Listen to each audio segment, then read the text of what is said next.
Bonjour mes bien-aimés, et si on parlait de paix?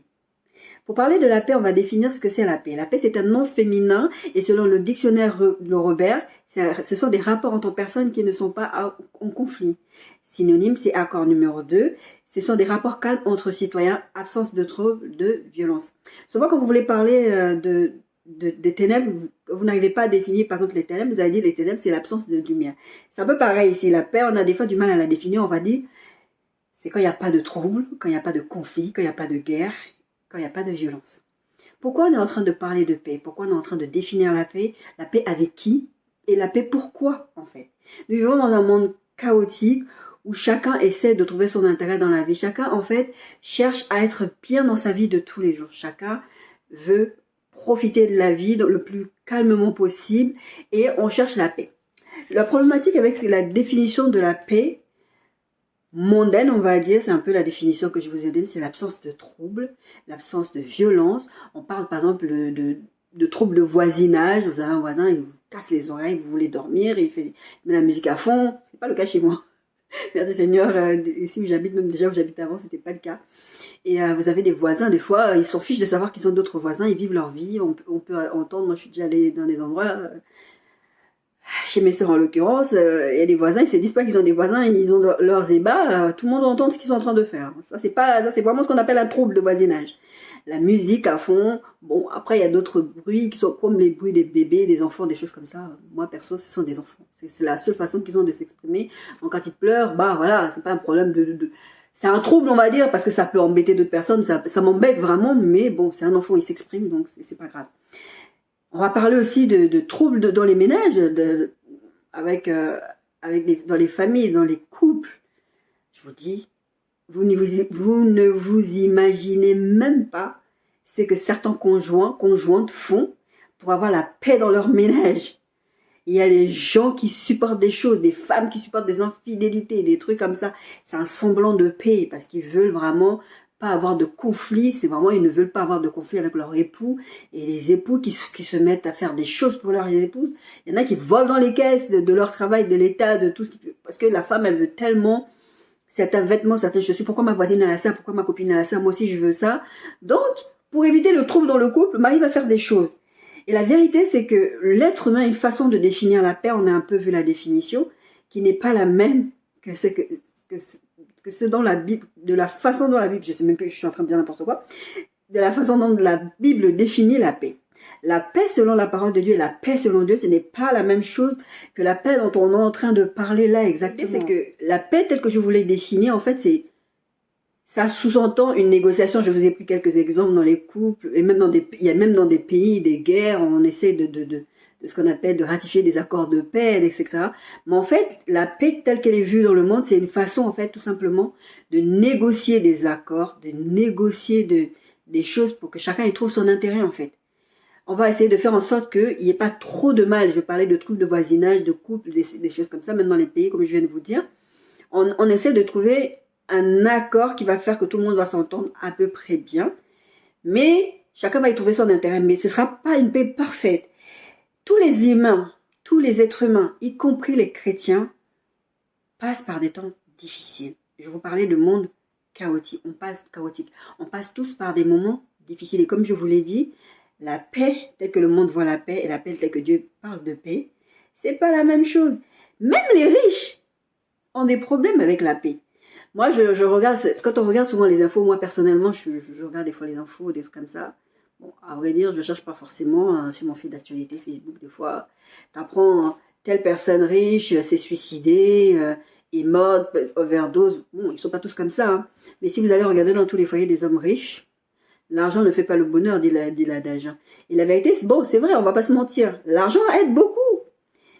Mais si l'argent faisait tout, il n'y aurait pas de problème dans les foyers, il n'y aurait pas de problème dans les vies des gens. Et je peux vous dire, moi qui suis très passionnée pour regarder un peu la nature humaine, je regarde des émissions criminelles, tout un tas de choses, l'argent crée beaucoup plus de problèmes qu'autre chose. Des gens qui sont là, qui tuent parce que je veux l'argent, je veux obtenir l'assurance vie de mon mari, je veux obtenir... Il y a des gens qui se marient, ils ont déjà prévu en avance. Je vous ai dit, je suis très passionnée par les histoires criminelles. Ils ont déjà prévu en avance qu'ils vont tuer leur conjoint, ils vont tuer leur conjointe avant même qu'ils ne se marient avec leur conjoint pour de l'argent. Donc, la richesse, l'argent, ça qui apporte la paix. Et aussi, il y a une problématique avec la paix, au niveau de, là on est en train de parler, la paix, ce que Dieu sous-entend par la paix, c'est parce qu'il y a des mauvais enseignements sur la paix. Je vous avais fait ce message sur, c'était sur la bénédiction de l'Éternel qui enrichit et qui ne se fait suivre d'aucun chagrin. On peut même utiliser ce verset là-dedans, je ne l'ai pas pris dans mon texte d'aujourd'hui, mais je vous invite à aller regarder cette vidéo, je vous mettrai le screenshot pour que vous voyez à peu près c'était quoi et c'était quand. Comme ça, si ça vous dit, vous allez regarder. C'est pour ça que je vous mets les screenshots d'ailleurs d'habitude, hein, quand je vous mets ça. Je prends du temps à faire les montages, hein, donc quand je vous mets ça, c'est juste pour que vous n'allez pas vous faire la recherche et tout ça, donc comme ça vous savez qu'est-ce qu'il faut que vous fassiez. Et dans ce message sur la bénédiction de l'Internet qui est enrichi, je disais qu'il y a un problème au niveau de l'enseignement, en fait. Parce qu'on nous enseigne que quand tu as ce verset, c'est que tu ne devrais pas avoir de problème en tant que chrétien. Et c'est pour ça que je vous ai dit que tous les chrétiens, y compris les êtres humains, passent par des temps difficiles, par des troubles, par des guerres. Il y a des chrétiens qui sont dans des pays oppressés, qui sont tués pour rien, en fait. Des terroristes qui vont se faire exploser à gauche à droite, et ces gens-là, c'est pas que c'était pas des chrétiens, ou c'est pas que c'était pas des gens qui valaient la peine, ben voilà, ils sont dans un monde qu'on est en train de dire le monde chaotique. Et le problème de l'enseignement sur la paix au niveau des chrétiens, c'est pour ça que nous on doit définir la paix. Quand j'ai dit on doit définir la paix selon ce que la parole de Dieu dit de la paix.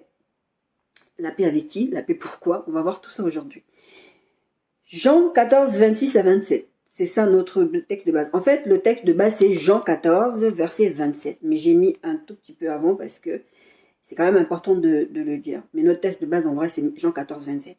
Et Jean 14, 27 dit, « Je vous laisse la paix, je vous donne ma paix. Je ne vous donne pas comme le monde donne, que votre cœur ne se trouble point, que votre cœur ne s'alarme point. » Ça, c'est Jésus qui dit ça avant de partir, avant de mourir. Il est en train de donner des instructions, il est en train d'expliquer des choses. Et juste avant, le verset 26 dit, « Mais le consolateur, l'Esprit Saint que le Père enverra en mon nom, vous enseignera toutes ces choses et vous rappellera tout ce que je vous ai dit. » Donc, Jésus leur a donné tout un tas d'enseignements. Il dit, « Bon, moi, je vais partir. » On verra ce verset plus tard qui dit que je vous enverrai le consolateur et il est bien pour vous que je m'en aille, en fait, pour que le consolateur vienne. Et il dit, je vous donne ma paix, je vous laisse ma paix, je ne vous la donne pas comme le monde la donne. C'est pour ça qu'on est en train de parler de toute cette histoire de paix. Et paix, il y a beaucoup de troubles dans les couples, etc. Jésus ne nous donne pas la paix telle que le monde nous la donne. C'est ce que je vous dis, le monde, je vous ai défini un peu là, je vous ai expliqué un tout petit peu. Le monde, lui, la paix, c'est essayer de négocier, d'être le moins, avoir le moins de problèmes le moins de problèmes possible, en fait, c'est d'avoir quand même son intérêt, de trouver son intérêt dans les accords qu'on est en train de signer. Et Jésus, il dit, non, non, moi, la paix que je vous propose, ce n'est pas la paix que le monde vous donne, là, que vous allez chacun signer un truc, dire, bon, allez, on fait la paix, le drapeau blanc, si tu trouves ton intérêt là-dedans, c'est bien, si tu trouves pas ton intérêt, bah, moi aussi, je vais trouver mon intérêt. Non, Jésus l'a dit, c'est pas ça la paix que je suis en train de vous donner. Et la paix que je vous donner, je vous la donne pour que votre cœur ne se trouble point. Il dit que votre cœur ne se trouble point, que votre cœur ne s'alarme pas. Et d'ailleurs, même dans ces instructions-là, quand Jésus va parler, il va dire que vous allez entendre des bruits de guerre, vous allez entendre des choses. Ne vous effrayez pas, n'ayez pas peur. C'est juste le début des souffrances. En plus, Jésus, il est trop marrant. Il dit, c'est le début des souffrances, hein. Mais ne vous inquiétez pas. Alors, nous allons voir ce message qui est, si vous n'avez pas encore compris, c'est « Et si on parlait de paix ?» C'est littéralement le titre du message, c'est « Si on parlait de paix ?» On va voir ça en 4 points. Le premier point, c'est « Réconcilie-toi avec ton Dieu ». Le deuxième point, c'est « Jésus est le prince de la paix ». Le troisième point, c'est « La paix en dépit des circonstances ». Le quatrième point, c'est « Les artisans de paix ». Et le cinquième point, c'est la conclusion. Premier point, réconcilie-toi avec ton Dieu. Avant de parler de l'intérêt de ce que Jésus a dit, donc que je vous donne ma paix, pas comme le monde nous la donne, il faut recevoir la paix de Jésus, mais pour recevoir la paix de Jésus, il faut d'abord être réconcilié avec Dieu. Parce que comme on le verra tout à l'heure, Jésus, c'est le prince de paix, il est venu, la première chose qu'il est venu faire, c'est réconcilier le monde avec Dieu. Donc, la première chose qu'on doit faire avant de parler de la paix, à travers les circonstances, à travers la vie, etc., c'est de parler déjà de la réconciliation avec Dieu, de réconciliation avec Dieu. Si tu n'es pas réconcilié avec Dieu, ça veut dire que tu n'es pas en paix avec Dieu. Et si tu n'es pas en paix avec Dieu, tu es en inimitié avec Dieu, Dieu, il est hostile avec toi.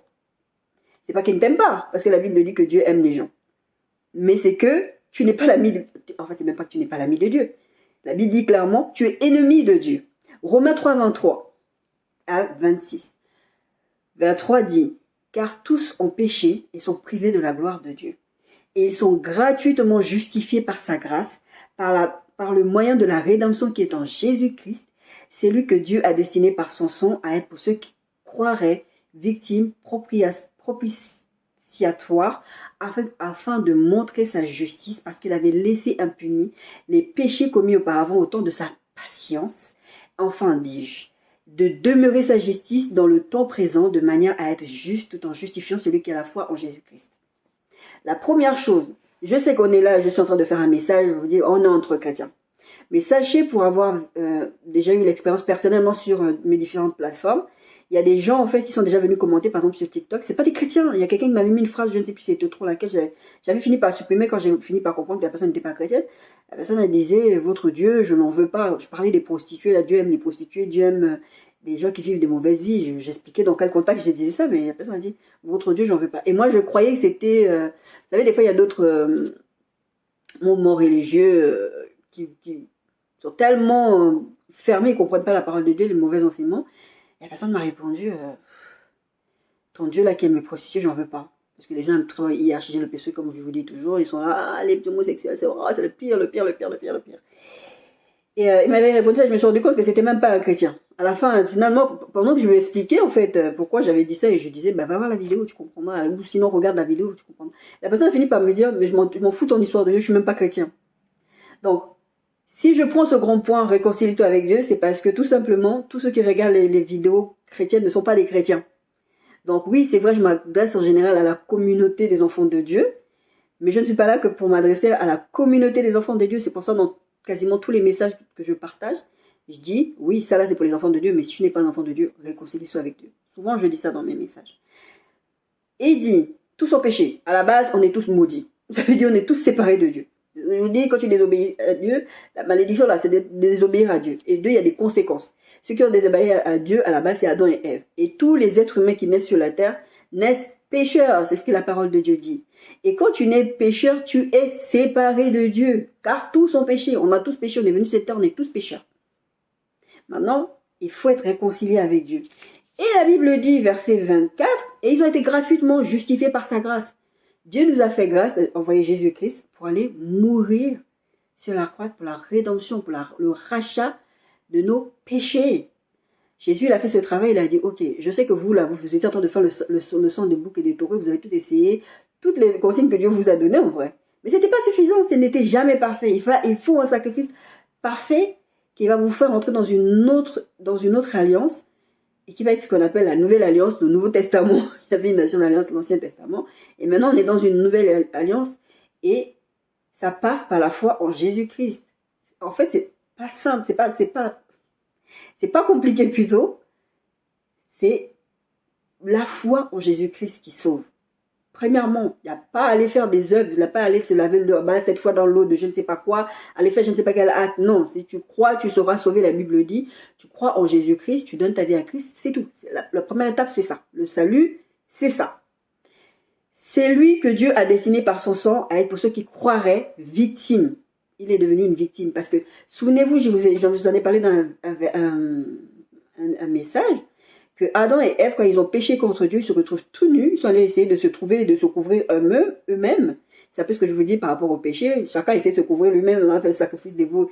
Non, il fallait un sacrifice parfait. Et le sacrifice parfait que Dieu a dû faire, c'est de tuer des animaux. Et je vous expliquais que la Bible, quand tu lis, en fait, quand il parle de sacrifice d'animaux, il parle de victimes. Ce sont des victimes. Ils n'ont rien fait, ils sont innocents.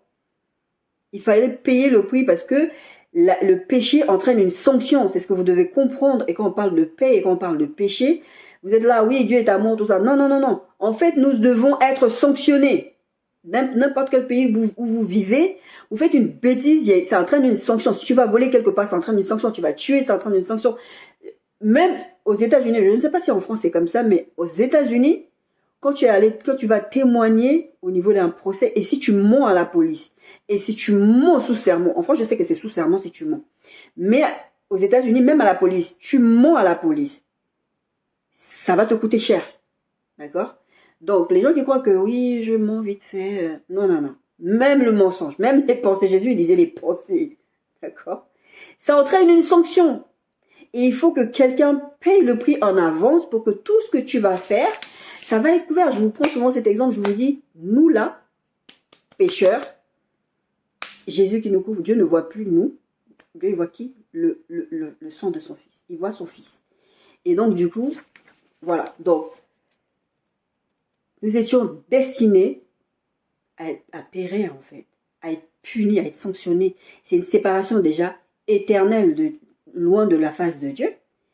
Mais Jésus, ce verset dit, Jésus, en fait, il a fait ça pour nous, qui croyons maintenant. Donc, il parlait eux à l'époque, c'est celui qui a écrit ça à l'époque, l'auteur du livre de Romains qui a écrit ça, je crois que c'est l'apôtre Paul.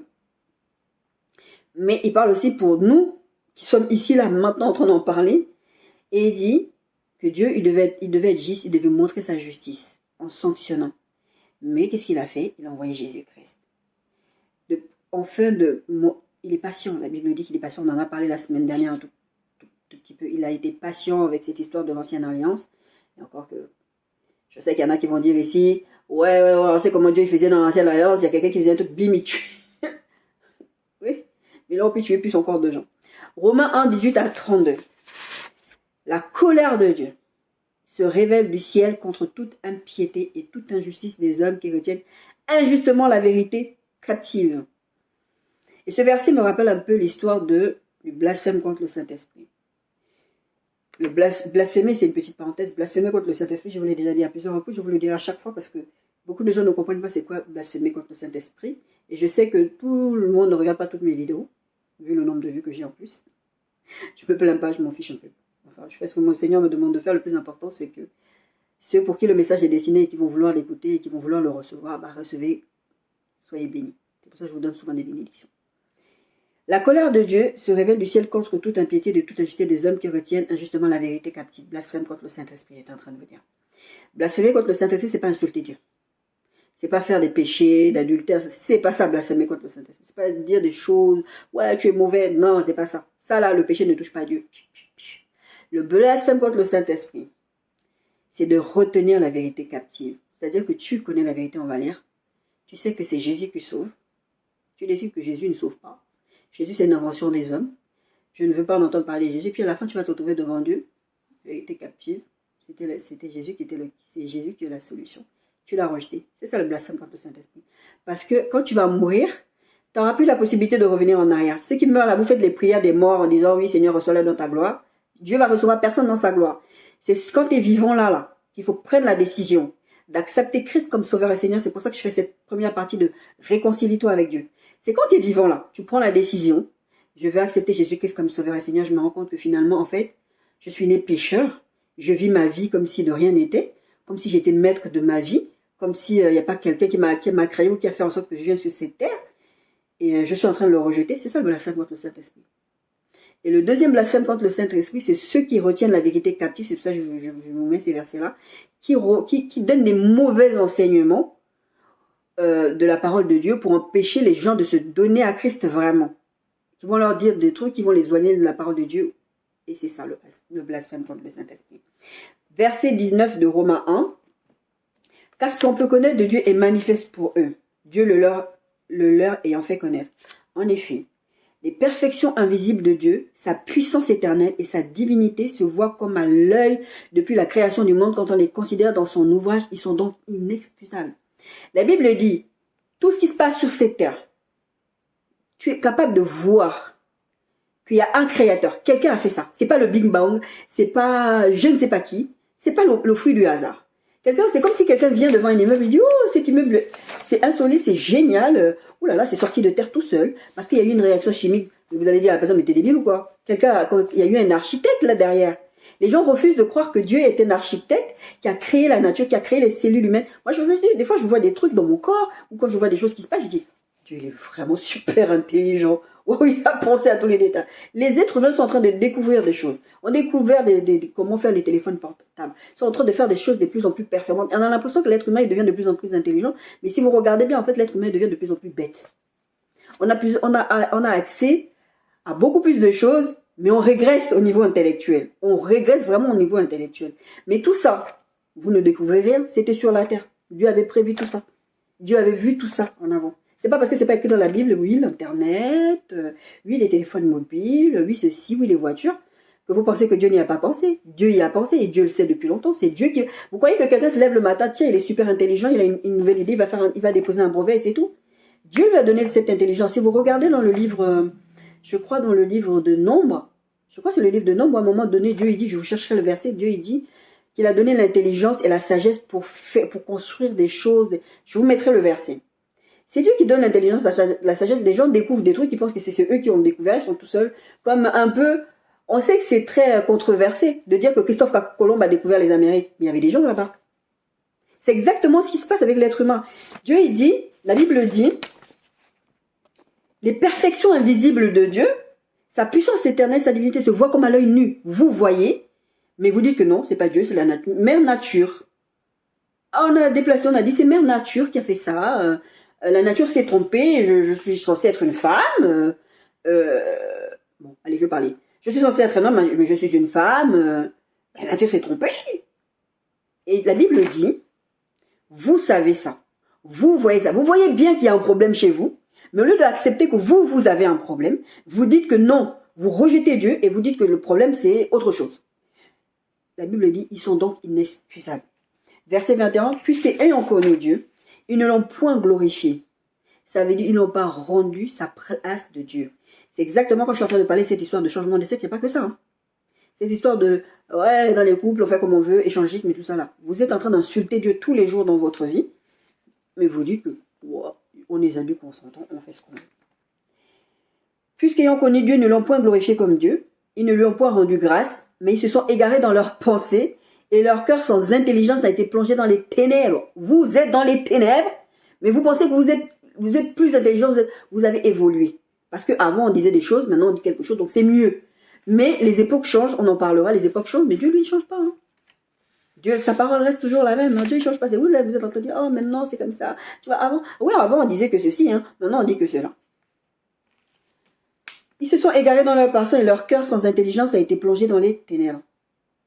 Se vantant d'être sages, ils sont devenus fous. La Bible parle, quand il parle de fous, il dit vous êtes des insensés. En vrai, vous êtes des insensés. Ils ont changé la gloire du Dieu incorruptible en image représentant l'homme corruptible, des oiseaux, des quadrupèdes et des reptiles. Il y a même des gens qui ont décidé que Dieu, c'est un crocodile, c'est un bout de bois. Oh, c'est lui mon Dieu, il m'avait prié mon Dieu. Je vous invite à aller regarder cette histoire, je vous chercherai le verset. Cette histoire sur... je ne me rappelle plus bien. En tout cas, ils ont volé l'arche de l'alliance, ils sont allés mettre ça dans leur camp, devant leurs statues, leurs idoles. La Bible parle même du fait que vous avez créé des statues de main d'homme. Vous-même, vous avez fabriqué vos propres idoles et vous dites que c'est eux Dieu. Mais c'est vous qui les avez fabriquées de vos mains. Et vous refusez de rendre la gloire à Dieu. Ils ont changé la gloire du Dieu incorruptible en image représentant des hommes corruptibles, des oiseaux et des quadrupèdes, des reptiles. Il y a même des gens qui prennent soi-disant la photo de Jésus parce que je ne sais pas, Jésus avait un photographe personnel qui se cachait pendant tout ça là. Et maintenant ils mettent des photos de Jésus dans leur maison. Et ils disent que c'est Jésus. C'est ça qu'il faut adorer. Et Jésus aussi est dans les chapelets, toutes ces choses-là. C'est insulter. Vous insultez Dieu quand vous faites ça. C'est pourquoi Dieu fait deux choses. Là, on va le lire, mais Dieu fait deux choses. Quand tu refuses de reconnaître qu'il y a un Dieu, il y a une première chose, c'est que tu vas être séparé de Dieu éternellement. Donc tu vas aller au feu. On va lire. La deuxième chose, c'est ce qu'on va lire maintenant. C'est pourquoi Dieu les a livrés à l'impureté selon les convoitises de leur cœur, en sorte qu'ils déshonorent eux-mêmes leur propre corps. Je vous parle des gens qui veulent faire l'échangisme, faites n'importe quoi avec n'importe qui. Vous avez des pratiques sexuelles. Dieu vous a livré à Satan en vrai. Et vous a livré à vous-même pour faire n'importe quoi. Vous déshonorez votre corps. La Bible dit que nous sommes le temple du Saint-Esprit. Notre corps là, c'est le temple du Saint-Esprit. Pour ceux qui sont chrétiens. Là, on est en train de parler de ceux qui se réconcilient avec Dieu. Mais il y a des chrétiens qui doivent se réconcilier avec Dieu en vérité. C'est pourquoi Dieu les a livrés à l'impurité selon les convoitises de leur cœur, en sorte qu'ils déshonorent eux-mêmes leur propre corps, eux qui ont changé la vérité de Dieu en mensonge, et qui ont adoré et servi les créatures au lieu du Créateur qui est béni éternellement. Amen. La Bible dit que le père du mensonge, c'est le diable. Quand vous transformez la vérité, vous dites que oui, moi j'étais une femme, j'étais une femme, maintenant, c'est insultant que vous m'appelez maintenant elle encore, alors que je suis maintenant il. Vous insultez Dieu, vous incitez Dieu, vous changez la vérité en mensonge, et vous pensez que Dieu est d'accord avec vous. Mais en vrai, le père du mensonge, c'est le diable. C'est le diable qui allait dire à Adam et Ève, mais est-ce que Dieu a vraiment dit ça? Mais la nature s'est trompée. Mais en fait, Dieu... mais non, Dieu t'aime. Parce que c'est Dieu... Il y a des gens... On folle des fois quand je lis certains trucs. Il y a des gens, en fait, ils font des commentaires, vous avez dit, ouais, vous êtes toujours en train de parler des homosexuels, des gens qui changent de sexe, tout ça, tout ça, tout ça. Mais en vrai, on est né comme ça. C'est Dieu qui nous a créés comme ça. La Bible dit que tous sont péchés, on est pécheurs. C'est pas Dieu qui t'a créé comme ça. C'est parce qu'à un moment donné, il y a une alliance qui a été brisée au jardin d'Éden. Maintenant, il faut la reprendre, cette alliance-là. Il faut la renouveler. Il faut élever les enfants dans la foi. Il faut faire ça. Parce que vos enfants, si vous les élevez pas dans la foi, ça veut pas dire que vos enfants ne vont pas prendre des mauvaises décisions. Ils peuvent prendre des mauvaises décisions. Moi, j'ai toujours dit à ma fille, et je continue à lui dire, je lui ai dit, la plus belle chose que tu ferais pour toi, c'est de ne jamais t'éloigner de Dieu. Mais sache que si tu t'éloignes de Dieu, tu décides d'aller vivre ta vie, faire ce que tu veux, Dieu aura toujours les bras ouverts pour toi. Mais fais-le avant de mourir. Ne perds pas de temps. Bon, on n'est pas à cette problématique-là, mais c'est la vérité. Vous êtes en train d'écouter les mensonges du diable qui vous dit, mais est-ce que Dieu a vraiment dit? Mais en vérité, tu es une femme. En vérité, tu es un homme, alors que tu étais l'autre sexe. Ben, vous êtes des adultes consentants. Échangez-vous les partenaires. Pourquoi pas? Le plus important, c'est de prendre du plaisir sur la terre. Triche au niveau de tes impôts, c'est pas grave. Le père du mensonge, c'est le diable. On a parlé la dernière fois des fils du diable. Hein. Je vous invite à aller regarder la vidéo. Les fils du diable, hein. C'est eux qui font les choses du diable. Il n'y a que le diable qui est là dans les trucs de mensonge, la corruption, toutes ces choses-là. C'est pourquoi Dieu les a livrés aussi, parce qu'on a lu le verset 25 qui dit, eux qui ont changé la vérité de Dieu en mensonge et qui ont adoré et servi la créature au lieu du créateur. Et quand on parle de la créature, c'est pas seulement d'autres personnes, même vous-même. Vous pouvez vous faire du bien à vous-même. Il y a des gens qui sont en adoration, on parle des égocentrés, ils sont en adoration devant eux-mêmes au lieu d'adorer Dieu. Ils se déshonorent eux-mêmes, ils déshonorent eux-mêmes leur propre corps. Verset 25, verset 26, c'est pourquoi Dieu les a livrés à des passions infâmes.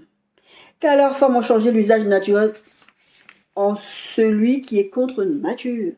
Et de même, les hommes abandonnant l'usage naturel de la femme se sont enflammés dans les désirs les uns pour les autres, commettant hommes avec des hommes, des choses infâmes et recevant en eux-mêmes le salaire que méritait leur égarement. Vous êtes séparés de Dieu. Il faut vous corriger. Repentez-vous. D'accord? Là, la Bible parle clairement, il ne dit pas le mot, hein, mais c'est ça, c'est l'homosexualité.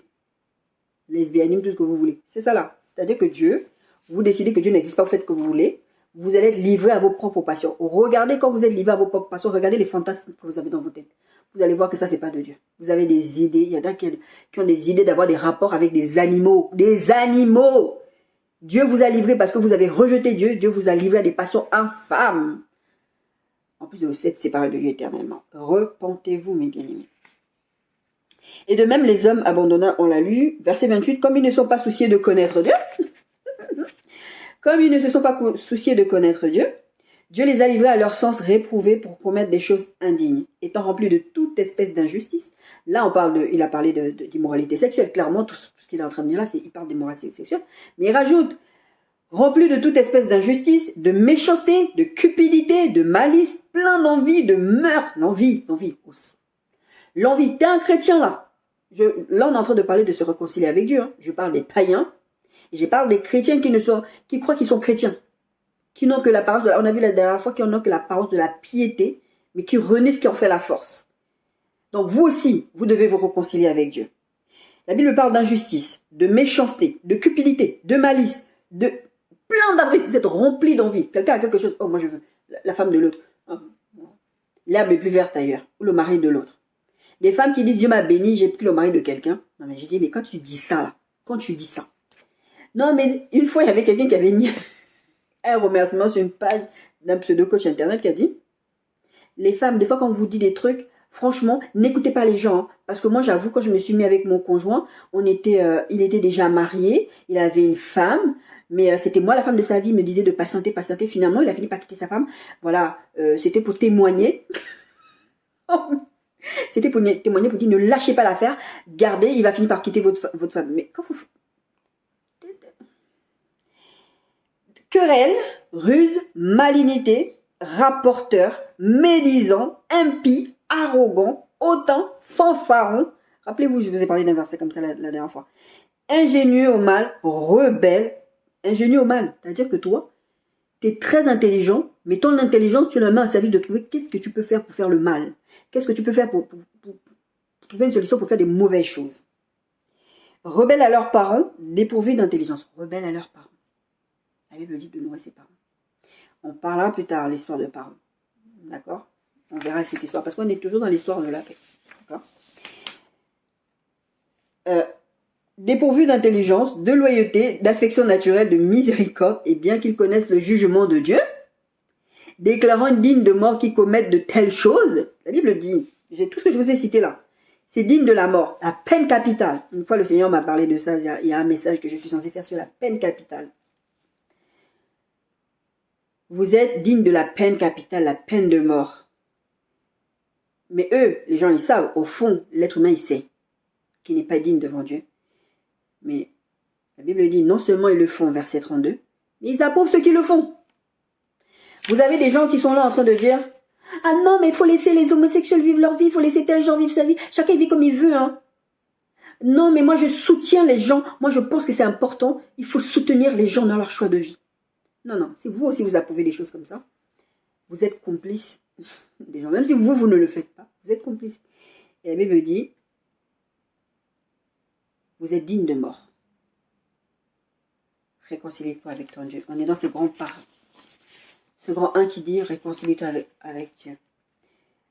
La moralité de l'homme peut changer, mais Dieu ne change pas. Je vous en ai un peu parlé tout à l'heure. Vous arrivez dans un monde où avant l'homosexualité c'était mal vu. Il y a encore des États, par exemple aux États-Unis, où quand on parle de sodomie, donc d'homosexualité, c'est puni sévèrement au niveau de la loi. Bon, dans plusieurs États, ça a été levé. Vous avez vu, il y a quelques années en France, je ne sais plus exactement, je vous mettrai peut-être la date si je prends la peine d'aller faire la recherche. Je n'ai pas fait la recherche parce que d'abord, je n'y ai pas pensé. Mais le mariage pour tous. On a aligné, les mœurs sont évoluées parce qu'avant, c'était pas bien. Les mœurs sont tellement évoluées que vous avez des gens qui décident que, puisque les mœurs évoluent, moi, je peux continuer à aimer les enfants, les adultes. Je peux continuer à aimer les enfants, ça ne finit pas à évoluer, parce que les enfants sont consentants. En France, l'âge de consentement est tellement bas aux États-Unis, à partir du moment où tu n'as pas la majorité, tu n'es pas consentant. C'est considéré comme un viol. Ça devrait être la même chose en France. Je suis désolée. Même si un enfant de 15 ans est amoureux d'un homme de 30 ans, ça devrait être considéré comme du viol. C'est tout. Un enfant ne doit pas consentir. Vous ne pouvez pas dire l'enfant il consent quoi? Il comprend pas. Son cerveau n'est pas bien formé. Il va consentir à quoi? Comment un adulte peut dire qu'un enfant il consent? Bon, ça c'est des sujets qui m'énervent parce que j'ai vécu ce genre de choses-là. Et entendre des adultes dire « Ouais, mais non, c'est pas grave. De toutes les façons, on avance dans la vie. » Bref. C'est pas parce que les lois évoluent. On enrubane la loi en disant que c'est comme ça que Dieu veut. Que c'est ça que Dieu veut. C'est pas parce que vous évoluez. C'est pour ça que je vous disais tout à l'heure. L'être humain n'évolue pas intellectuellement. Il régresse. Et vous croyez que vous évoluez. Les gens ont besoin d'être réconciliés avec Dieu.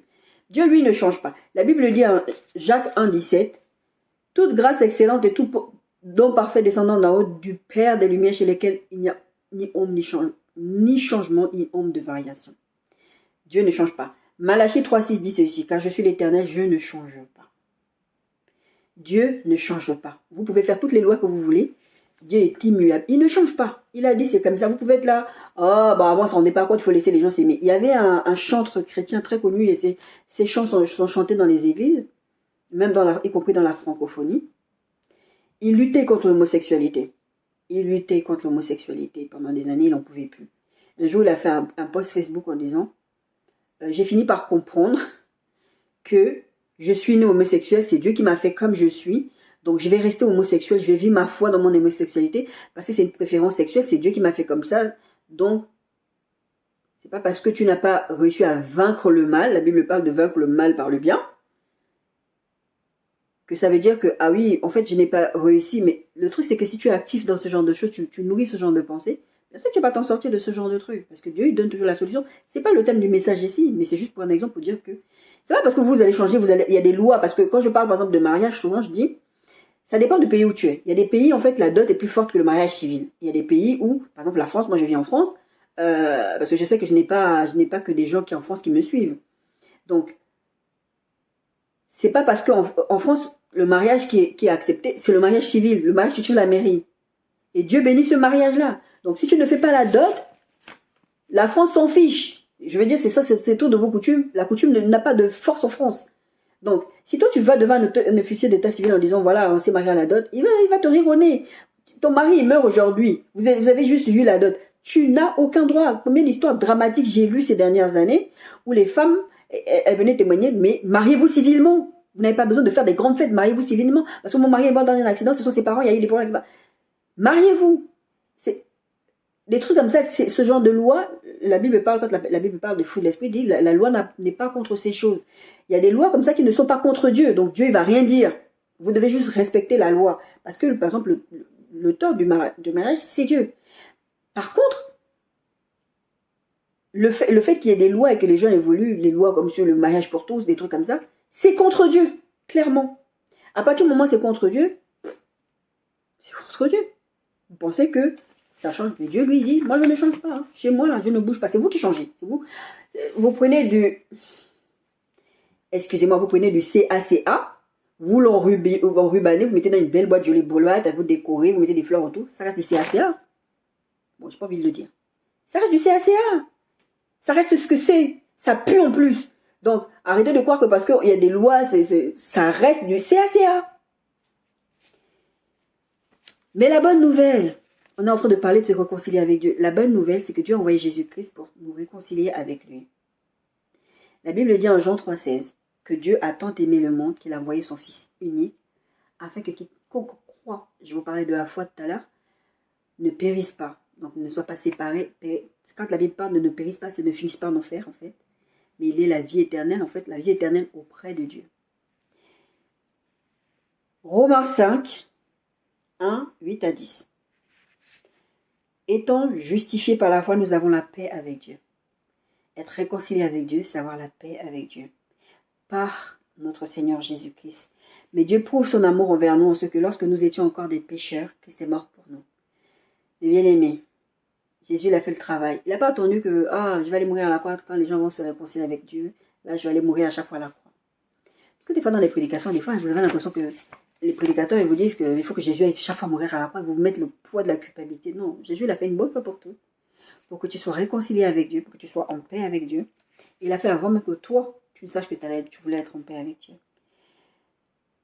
À plus forte raison, donc, maintenant que nous sommes justifiés par son sang, serons-nous sauvés par celui de la colère. Parce que quand tu n'es pas réconcilié avec Dieu, tu es sous la colère de Dieu. Et c'est l'enfer qui t'attend. Car lorsque nous étions ennemis, nous avons été réconciliés avec Dieu par la mort de son Fils. À plus forte raison, étant réconciliés, serons-nous sauvés par sa vie. Éphésiens 2, 11 à 19. C'est pourquoi vous, autrefois païens dans la chair, il parle de vous autrefois. Je donne ces versets-là. On est dans le grand 1 toujours. Il y a beaucoup de points, je pense que ça va pas faire une vidéo ça. Il y a beaucoup de points. La première étape, c'est d'être réconcilié avec Dieu. Mais il n'y a pas que les païens. Là, les versets que je partage avec vous, ils parlent de avant, quand vous étiez avant, quand vous étiez avant. Il parle des chrétiens. Quand vous étiez avant. Maintenant, vous êtes devenus des enfants de Dieu. Donc, voilà. Donc, ça s'adresse non seulement aux païens, c'est tous ces versets-là, mais ça s'adresse aussi aux enfants de Dieu. Comportez-vous comme des gens qui avaient été sauvés, qui avaient été rachetés à un grand prix. Souvenez-vous que vous étiez en ces temps-là, je vais reprendre, Éphésiens 2, 11. C'est pourquoi vous autrefois, païens dans la chair, appelés incirconcis par ceux qu'on appelle circoncis. Les circoncis, c'était ceux qui faisaient partie du peuple de Dieu, parce qu'ils avaient l'alliance avec Dieu, ils étaient circoncis, c'était ça un des signes de l'alliance. Mais après, la Bible dit que, bon, c'est plus simple, ce qui est important, c'est la circoncision du cœur, c'est pas d'aller faire les marques sur la peau, c'est pas ça qui va te réconcilier avec Dieu, c'est la foi, c'est le salut par le moyen de la foi qui est en Jésus-Christ. Souvenez-vous que vous étiez en ces temps-là sans Christ, privé du droit de citer en Israël. Quand il parle d'Israël, c'est l'Israël céleste, quoi. C'est le ciel, en fait. Étrangers aux alliances de la promesse, sans espérance et sans Dieu dans le monde. Je vous parlais tout à l'heure de gens qui n'ont pas la paix, qui se suicident. Vous n'avez pas d'espérance. Il y a des gens qui n'ont pas d'espérance. Ils vivent tous les jours comme des morts vivants. Mais maintenant, en Jésus-Christ, vous qui étiez jadis éloignés, vous avez été rapprochés par le sang de Christ, car il est notre paix. Jésus-Christ est notre paix. Lui qui des deux n'en a fait qu'un, c'est-à-dire les circoncis et les incirconcis, et qui a renversé le mur de séparation, d'inimitié. On était en inimitié avec Dieu, ayant anéanti par sa chair, par sa mort à la croix, la souffrance par laquelle il est passé physiquement, la loi des ordonnances en ses prescriptions, afin de créer en lui-même avec les deux un seul homme nouveau en établissant la paix. N'oubliez pas, le thème de notre message cette semaine, c'est « si on parlait de paix ?» et de les réconcilier l'un et l'autre en un seul corps, les circoncis et les incirconcis, avec Dieu par la croix, en détruisant par elle l'inimitié. C'est-à-dire ceux qui sont aujourd'hui païens, ceux qui sont aussi en Christ. Maintenant, les deux, Dieu vous donne cette possibilité d'être réconcilié avec Dieu par Christ. Il est venu annoncer la paix à vous qui étiez loin et la paix à ceux qui étaient près. Car par lui, nous avons les uns et les autres accès auprès du Père dans un même esprit. Ainsi donc, vous n'êtes plus des étrangers. La Bible, quand il parle du même esprit, pas esprit avec un grand E, c'est le Saint-Esprit. Ainsi donc, vous n'êtes plus des étrangers ni des gens du dehors, mais vous êtes concitoyens des saints, gens de la maison de Dieu. Est-ce que ce n'est pas une bonne nouvelle? Je vous invite, mes bien-aimés, vous qui êtes des païens, comme on dit communément, j'aime pas trop, en anglais ils disent les gentils. Vous qui ne croyez pas en Dieu, ou vous qui croyez à un Dieu universel, Dieu pour tous, nous aurons tous au paradis, réconciliez-vous avec le Dieu de la vie. Réconciliez-vous avec le Dieu qui vous donne une assurance du salut en Jésus-Christ. Et vous qui êtes des chrétiens, qui croyez que vous êtes des chrétiens, mais vous vivez vos vies là, que Dieu vous allez voir vos infâmes passions, et vous croyez que vous êtes des enfants de Dieu, réconciliez-vous avec Dieu. Vous avez encore le souffle de vie aujourd'hui. Demain, là, vous pouvez sortir là. Et vous pouvez mourir. Il y a une histoire que j'ai vue, c'était hier ou avant-hier, là, sur les réseaux sociaux. Il y a un jeune Camerounais, là, un humoriste, je crois. Il partait chercher son visa pour aller au Canada. Il s'est fait percuter par une voiture, il est mort. Votre vie ne vous appartient pas. Vous pensez que vous vivez comme vous voulez et vous pensez que votre vie, c'est vous, quoi. Vous faites vos choix, mais vous n'êtes pas en paix. Et vous croyez que vous êtes en paix parce que vous faites, c'est vraiment vous avez la définition de la paix du monde. Et Jésus-Christ est venu pour vous offrir autre chose. Si tu n'es pas réconcilié avec Dieu, tu es ennemi de Dieu. Et les ennemis de Dieu seront jetés au feu. Et les ennemis de Dieu seront séparés de Dieu définitivement. Et en plus de ça, Dieu va les livrer à leurs instincts pervers et à Satan. La bonne nouvelle, c'est ce qu'on a un peu vu dans cette première partie qui parle de la réconciliation avec Dieu, c'est que Dieu nous a envoyé Jésus, qui est le prince de paix. D'où vient ce terme de Jésus, prince de la paix? Ésaïe 9. Dans ma version, moi, j'avais sur ma Bible en ligne, c'était Ésaïe 9,6, mais je sais que dans d'autres versions, c'est Ésaïe 9,5. Car un enfant nous est né, c'était une prophétie du prophète Ésaïe de l'Ancienne Alliance, qui parlait de l'arrivée de Jésus, en fait. Il parle comme si c'était au présent. Car un enfant nous est né, un fils nous est donné, et la domination reposera sur son épaule. On l'appellera admirable conseiller, Dieu puissant, Père éternel, prince de la paix. C'est de là que vient notre titre de notre grand 2. Nous sommes dans le grand 2. Jésus le prince de paix. D'ailleurs, petite parenthèse, Ésaïe, c'est vraiment des siècles et des siècles et des millénaires avant. Bon, c'était déjà des siècles avant l'arrivée de Jésus sur la terre, mais pour nous, c'est encore des millénaires et des millénaires. La Bible, c'est le livre qui ne se contredit pas. Les gens essaient de voir des contradictions, mais en fait, c'est parce que les gens qui voient des contradictions, c'est parce que tout simplement, ils ne comprennent pas la parole de Dieu. Donc, ils l'interprètent mal. Après, ils disent, oui, mais là, il y a un verset qui dit ça, les femmes ne prêchent pas, et puis il y en a... lisez la Bible. Moi, je dis toujours, lisez la Bible à la lumière du Saint-Esprit. Mais Dieu, il annonce des choses avant. Il annonce des choses avant. Il dit qu'il y a quelqu'un qui va venir. Mais là, il parle comme au présent. Et le prince de la paix est déjà venu. Et le problème, c'est que le peuple juif, à qui était destinée d'abord la promesse, la première alliance, n'a pas compris aussi ce message. Je vous parlais tout à l'heure du fait de même pas comprendre les choses de Dieu, d'avoir une mauvaise interprétation, d'avoir un mauvais enseignement. Eux, ces gens-là, ils n'ont pas compris. Eux, ils se disaient que, normalement, eux, ils attendent jusqu'à aujourd'hui. Il y a beaucoup de juifs qui attendent le Messie. Pourquoi? Parce que pour eux, le Messie va venir les délivrer de l'oppression, de guerre, des choses comme ça, des conflits terrestres. Et c'est pas ça que Jésus propose. Mais comme le Jésus qui est venu à l'époque, il parlait d'autre chose. Si on te gifle, dans l'autre jour, aimez vos ennemis, bénissez ceux que vous persécutez, tout ça. Au début, ils étaient contents, ils se dit, oh, le Messie est venu, il va nous délivrer, il va nous sauver. Jean-Baptiste qui était dans sa prison, il a dit, est-ce que c'est toi vraiment celui qui devait venir? Parce qu'il était en prison, je vous ai fait un message là-dessus. Il était en prison, il se disait, mais attends, t'es venu normalement nous libérer, nous délivrer, donc normalement, moi ce que j'ai fait c'était juste, c'est vrai, ce que Jean-Baptiste avait fait c'était juste, il n'y a pas de raison qu'il aille en prison. Parce qu'il a dit à la femme de, je me souviens plus de son nom, que toi tu ne dois pas coucher avec la femme de ton frère. Ça va pas bien. Et il a fini en prison. Après, la jeune fille, elle dansait, elle a dit, si tu veux, le gars, il dit, demande-moi ce que tu veux. Oh, je veux la tête de Jean-Baptiste. C'est comme ça que Jean-Baptiste a fini décapité. Mais à la base, quand Jean-Baptiste est en prison, c'est parce qu'il avait dénoncé quelque chose de pas bien. Et donc lui, il se disait, Jésus, mon cousin, je sais que c'est lui, je vous ai parlé de ça récemment dans une prédication. Jésus, mon cousin, il est là. Et il va m'aider, il va m'aider. C'est une mauvaise compréhension de la parole de Dieu. Et Jésus ne l'a même pas dit, oh, parce que c'était son cousin dans la chair, n'oubliez pas. C'était son cousin dans la chair. Il ne lui dit pas, oh, ok, je vais envoyer les anges, je vais demander à Dieu d'envoyer les anges, ils vont venir te délivrer. Il lui a dit, Il lui a parlé, en fait, Jésus lui a parlé de sa mission. Pourquoi il était venu. Les aveugles voient, les boiteux marchent, les démoniaques sont délivrés, tout ça, tout ça. Voilà. C'est juste que tu dois savoir. Parce que Jean-Baptiste disait, mais est-ce que c'est vraiment toi? Parce que les Juifs avaient cette interprétation de la parole de Dieu qui dit. C'est une interprétation qui venait de mouvements politico-religieux qui disaient que, par exemple, je crois que c'était les Zélotes qui disaient ça, qui disaient, non, ça ne peut pas être lui le Messie parce que lui, il ne vient pas nous délivrer des Romains. Ils pensaient que Jésus venait pour les délivrer de l'Empire romain. C'est comme si nous, on est là, il se passe, on se passe. Allez, moi, je prends un exemple. C'est juste pour vous donner un truc d'actualité. C'est comme si nous, on dit, bon, moi, j'attends Jésus pour qu'il vienne nous délivrer de Macron. Je ne suis pas en train de juger Macron. J'ai rien contre la politique de Macron. La Bible dit d'honorer et de respecter les autorités. C'est juste pour un exemple pour vous dire ça. Et les gens ne comprennent pas que ça n'a rien à voir avec l'état politique du pays. C'est qu'il est venu pour faire quelque chose de spirituel, de beaucoup plus grand. Parce que je vous dis très souvent, ce qui s'annonce dans le physique, on a parlé de perfection invisible de Dieu. Ça a commencé dans le spirituel. Donc ne vous attendez pas à ce que Dieu va agir sur vos problèmes que physiques. Et d'ailleurs, pour agir dans vos problèmes physiques, il faut que ça se passe là-bas dans le spirituel, dans les lieux célestes. Il faut que ça soit réglé là-bas. Des fois, Dieu règle des trucs dans les lieux célestes, dans le spirituel, et d'un coup, vous rêvez le matin, vous êtes guéri, je vous ai pris un exemple dans une prédication récente, où il y a une dame, voilà, elle avait fait des alliances occultes, sa fille était tout le temps malade, jusqu'à ce que cette dame finisse par accepter son truc, elle meurt, et la fille, d'un coup, elle est guérie. Les choses se sont passées dans l'invisible. Tout ce que vous voyez là, vous vous dites, oh, les fleurs, tout ça. Mais ça vient d'où? Les perfections invisibles de Dieu. Et aussi, ça se passe dans le monde spirituel, il y a des batailles, il y a des choses.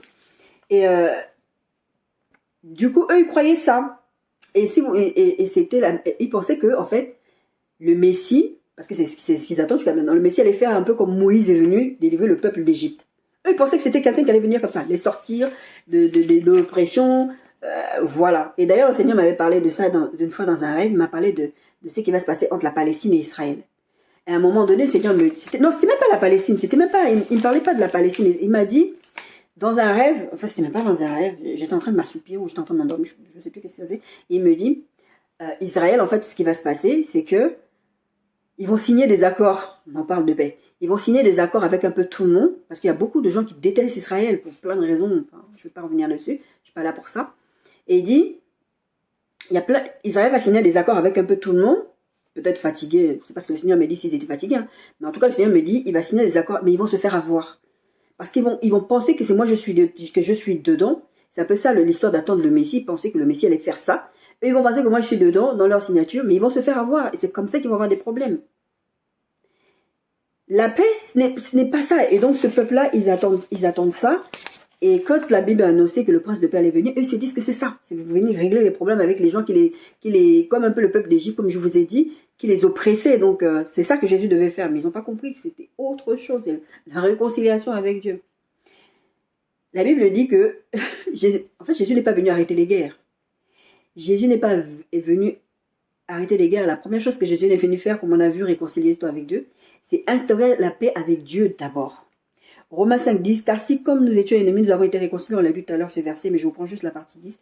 Car si lorsque nous étions ennemis, nous avons été réconciliés avec Dieu par la mort de son Fils, à plus forte raison, étant réconciliés, serons-nous sauvés par sa vie.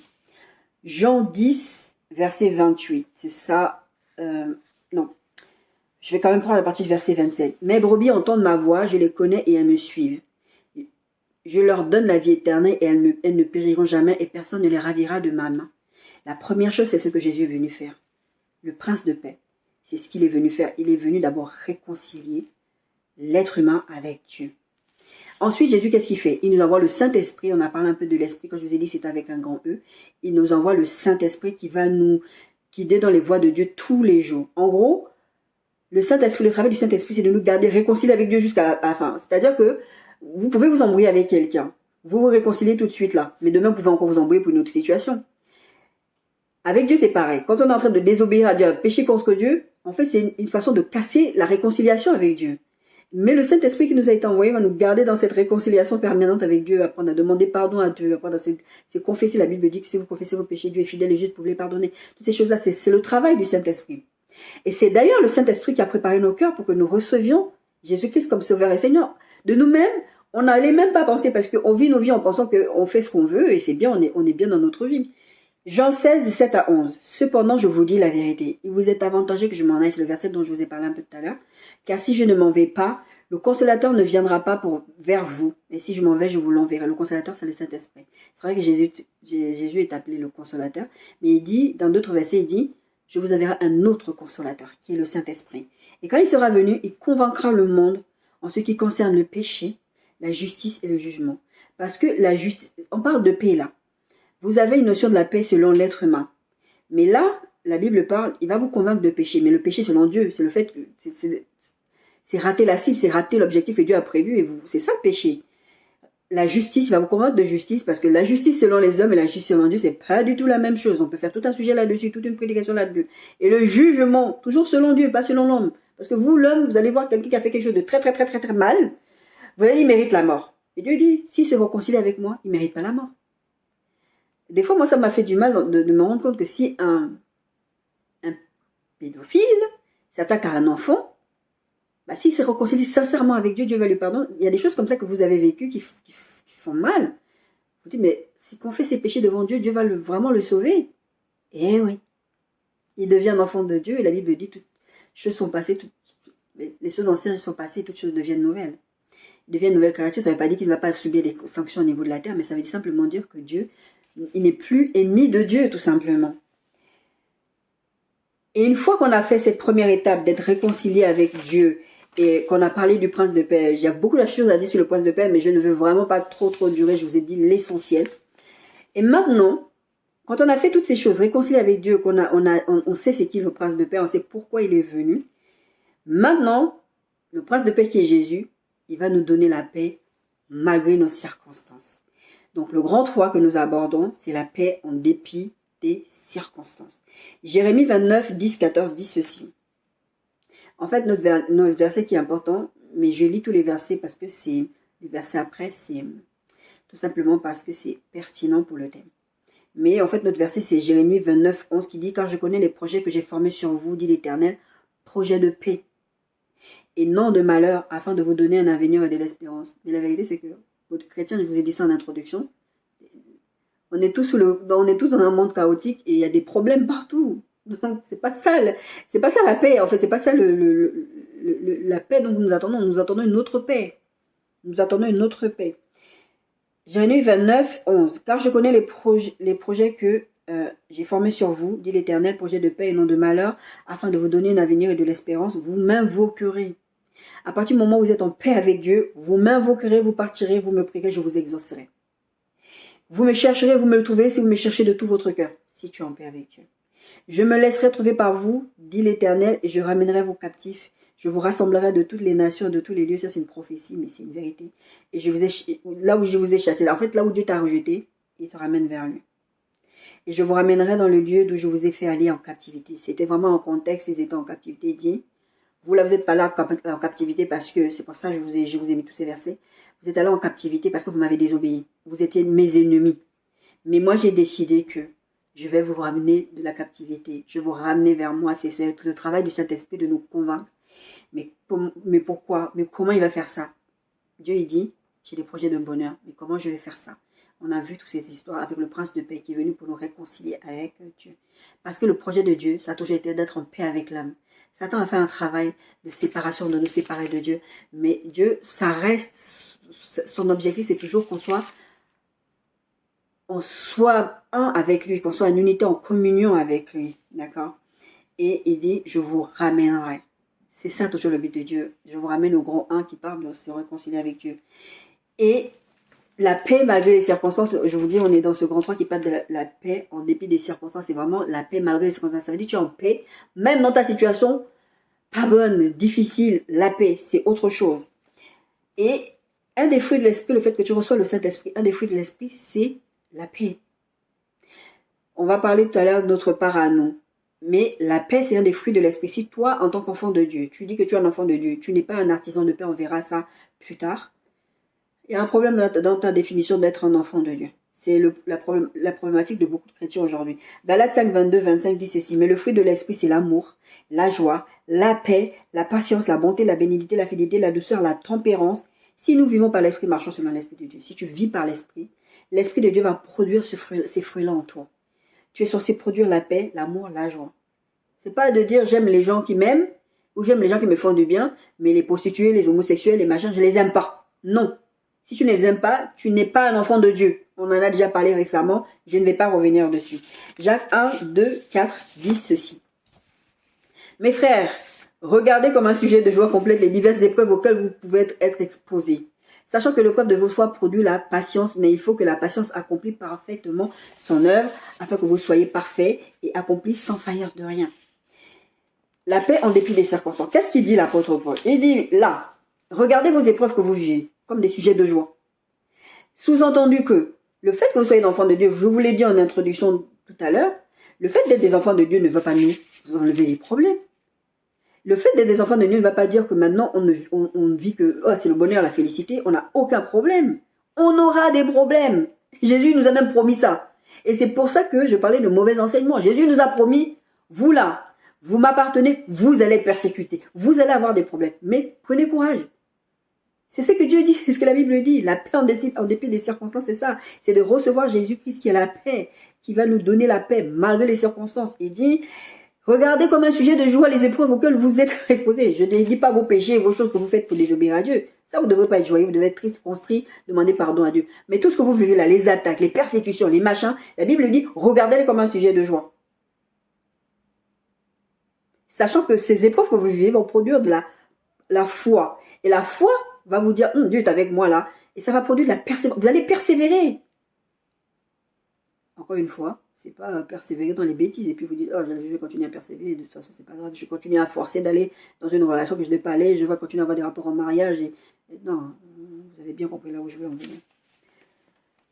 Romains 8, 28 dit ceci. Nous savons du reste,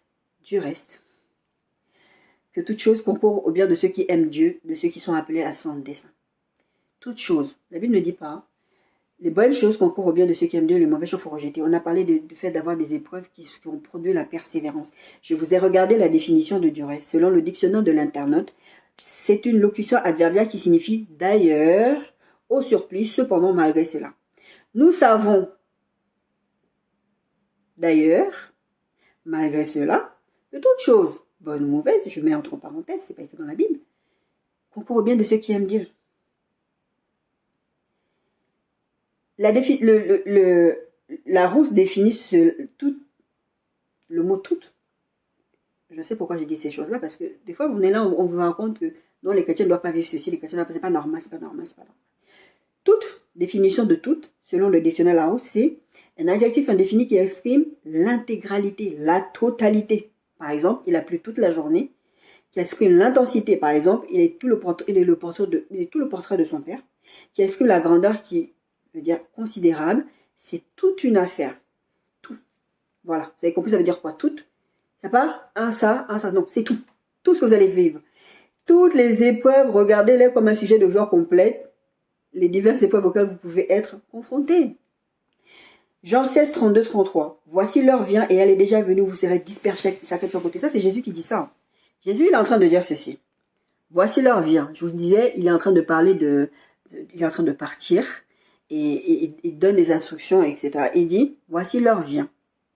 Et elle est déjà venue, vous serez dispersés chacun de son côté et où vous me laisserez. C'est vrai, parce que Jésus, dans le jardin de Gethsémane, il va dire, restez avec moi, restez, ils vont dormir. Et même, ils vont fuir.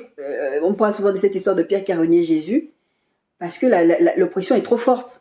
Mais après, quand ils ont été remplis du Saint-Esprit, c'était plus les mêmes personnes. Ils ont accepté de mourir. Encore une fois, je vous dis, allez regarder comment les apôtres sont morts. Ce n'était pas des belles morts, mais ils sont restés attachés à leur foi. Ils sont restés attachés à leur foi. Voici l'heure vient, elle est déjà venue, vous serez dispersés chacun de son côté et où vous me laisserez seul. Mais je ne suis pas seul car le Père est avec moi. Je vous dis ces choses afin que vous ayez la paix en moi. Vous aurez des tribulations dans le monde, mais prenez courage, j'ai vaincu le monde. Déjà, Jésus là, qu'est-ce qu'il est en train de dire? Vous allez vivre des mauvaises choses. Sachez-le. Vous allez vivre la persécution, toutes ces choses-là. Mais, même si les gens vous abandonnent, lui, il parle de vous, vous allez me laisser seul, vous allez m'abandonner. Mais Jésus est en train de dire, mais le message est aussi pour nous, pour dire, même si on vous abandonne, on vous laisse tomber, le pasteur vous laisse tomber, vos parents vous renient, tout le monde vous renie, sachez que déjà dans cette histoire-là, vous n'êtes pas seul, Dieu est avec vous. Dieu est avec vous. Mais aussi, je vous dis toutes ces choses-là, toutes ces choses que vous allez vivre qui vont être difficiles, pour que vous sachiez que afin que vous ayez la paix. Vous devez garder votre paix. Des fois, ce n'est pas facile de garder la paix. Et vous aurez des tribulations dans le monde. On va vous faire des choses. Et ça, c'est la promesse de Jésus. Hein. Donc, quand on vous explique, voilà, tu ne dois pas subir certaines choses, tu ne dois pas vivre certaines choses. Non, ce n'est pas de Dieu. D'accord? C'est un mauvais enseignement. Parce que du coup, quand vous allez vivre des choses, vous allez aller voir le pasteur ou la personne qui vous a prêché, qui va dire, mais comment ça se fait que je vis ces trucs? C'est pas normal.